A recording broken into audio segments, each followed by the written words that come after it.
deal with airplane peanuts. It's just about finding your people, man. Like, you know, Feeney and Sagalo, those two are my best friends. They're the ones that I do the podcast with. Mm-hmm. Very good buds with DeStefano. But again, we're both headliners and on the road. So it's hard.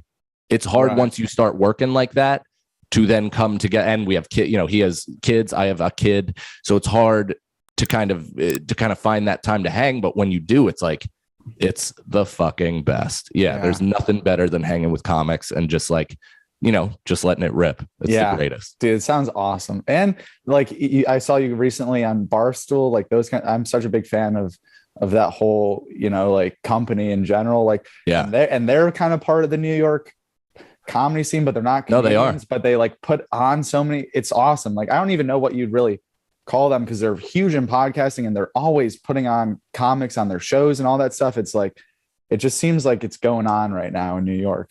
Well, it probably always, I mean, that's could have been true for any time in history, I guess, but it seems.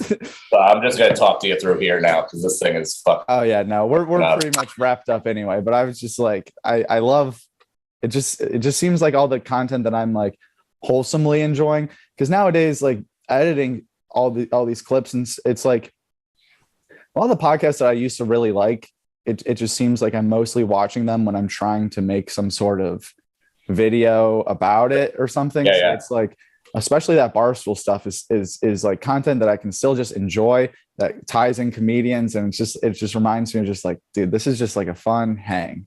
Well, and those guys they're good guys in the sense that like they are a self-contained organism. They don't need comedians. They do not. They have their own characters that sell their shit better than bringing in anybody from the outside would do because it's like, you know, it's like a closed community. But the great thing about like Kevin Clancy, KFC, Feidelberg, like all those guys that are now platforming New York comedians specifically, they don't have to do that, but it's the shit that they are. Like that's why I thanked them on my special, man. It's like those guys are legitimately helping the visibility of some comedians who do not have that opportunity elsewhere. Where it's like I get put on, I'm on podcasts all over the place. I haven't done TV in a little while.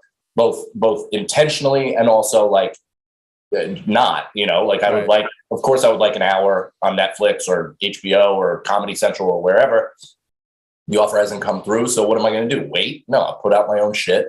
I know how to do it at this point. And these guys at Barstool who have a major media platform are deciding that like they respect that shit. They can see it as people who have done it themselves. They started from grassroots, ground floor shit.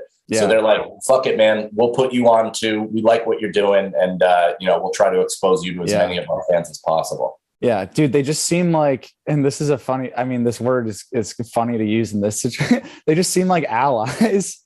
They are white allies.